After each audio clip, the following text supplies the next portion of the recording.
সরকারি কর্মকর্তারা হ্যাঁ না প্রচার করতে পারবে কিনা, কিংবা বাংলাদেশ ব্যাংক একটা সার্কুলেশন দিচ্ছে সেখানে হ্যাঁ পক্ষে ভোট দিতে বলছে।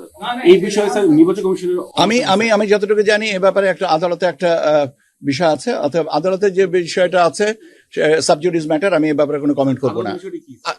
এইটা সরকারি চাকরিজীবীরা পারেন কি পারেন না, এই বিষয়ে আদালতে একটা মানে বিষয় অনিষ্পন্ন বা আদালতের নজরে আনা হয়েছে। যেহেতু এটা আদালতের নজরে আনা হয়েছে, আমার মনে হয় যে এটার ব্যাপারে আমার কমেন্ট করার কোনো ইচ্ছা নেই। ভাই আমি তো বললাম যে এটার ব্যাপারে যেহেতু মাননীয় আদালতের কাছে জিনিসটা আছে, আমি এখন কমেন্ট করাটা হচ্ছে ইট উইল বি সাবজুডিস। ওকে, একই তো কথা ভাই, একই তো কথা। আপনি একটা জিনিস যেটা আদালতের নজরে এসছে সেটার ব্যাপারে আমি যদি কমেন্ট করি, সেটা যে এটা হবে আদালত সাবজুডিস, এবং সাবজুডিস ম্যাটারে কথা বলার এখতিয়ার আমার মনে করে কোন সরকারি চাকরিজীবীরই নেই। এ গ্রেড ক্লিংকারের কনফিডেন্স সিমেন্ট, বাংলাদেশের হৃদয় জুড়ে। মার্কিন রাষ্ট্রদূত উনি আজকে এসেছিলেন, ওনার সাথে ওনার আরো দুইজন সহকর্মী ছিলেন। ওনার ইলেকশনের সার্বিক ব্যবস্থাপনা সম্পর্কে জানতে চেয়েছেন। সার্বিক ব্যবস্থাপনার মধ্যে ওনাদের বেশি কৌতূহল ছিল পোস্টাল ব্যালট নিয়ে। পোস্টাল ব্যালট নিয়ে আমরা কি করছি, কিভাবে এগুলো কাউন্ট করা হবে, কোথায় আসবে, ক ধরনের ব্যালট, রেফারেন্ডামের ব্যালটের সাথে গণনার সাথে সময়সীমা কত, ইত্যাদি ইত্যাদি বিষয় যেগুলো আমরা আপনাদেরকে নিয়মিতভাবে জানাতে চাই বা জানাচ্ছি, সেগুলো সম্পর্কে ওনাদের কৌতূহলটা ছিল। আমি ওনাকে আমাদের ব্যালট পেপারের আকার, আকৃতি এবং বিস্তৃতি সম্পর্কে আমাদের প্রশিক্ষণের বাবদ যে ব্যবহার করি আমরা, সেটার একটা নমুনা দেখালাম। ওনারাও দেখেছেন এবং মোটামুটি ভাবে আমাদের কাছে যেটা বলেছেন যে এটা একটা জটিল, বেশ কষ্টসাধ্য একটা ব্যাপার, তবে দে উইশড আস গুড লাক, এইটা একটা। এর পাশাপাশি ওনারা জানতে চেয়েছিলেন যে আপনার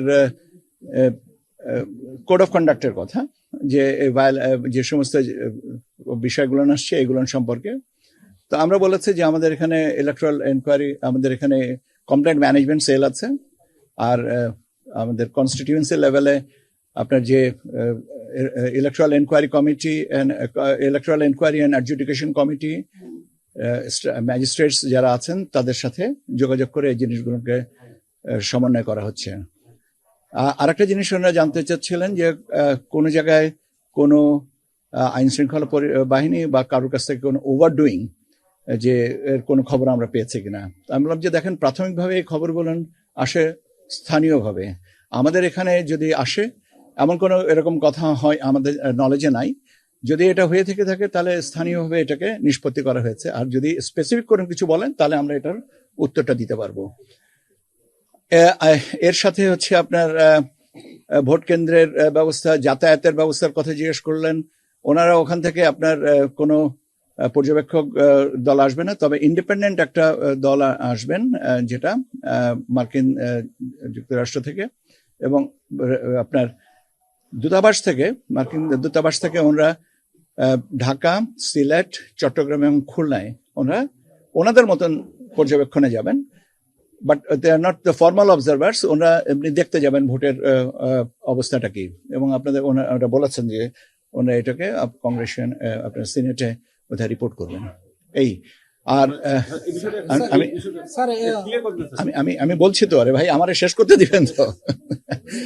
ওনারা বলেছেন যে এরকম 4টা জায়গায় ওনাদের দূতাবাস থেকে প্রতিনিধি দল যাবেন দেখার জন্য, এবং সেটার ব্যবস্থাটা কি, এবং ওনারা ইন্ডিপেন্ডেন্টলি যাবেন, ওরা অবজারভার হিসেবে না, বাট অবজারভারে যে আমাদের তালিকাভুক্ত অবজারভার সেটাতে না, ওনাদের মতন যাবেন। সেখানে আমরা বলছি যে তোমরা যাবে, অসুবিধা কি, তোমরা যে দেখতে যাবে তারা, তাতে তো অসুবিধা নেই।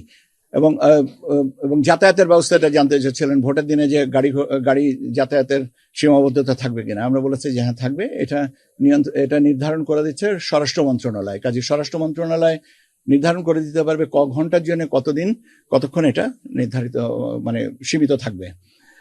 আর আপনি যেটা জানতে চাচ্ছেন যে এখন ওনারা কি অবজার্ভ করবেন, কিভাবে করবেন, এ ব্যাপারে আমরা কোনো কিছু বলি নাই, আমাদের বলার এখতিয়ারও না বা এটা প্রয়োজনও না। বরং এটা ওনাদের স্বাধীনতা নিয়ে আর কি যাতায়াত করবেন, ওনারা জানতে চেয়েছিলেন। এবং আমাদেরকে ওনারা বলেছেন যে আমাদেরকে একটা লিস্ট দেবেন যে কয়জনা ওনারা বিভিন্ন জায়গায় যাবেন।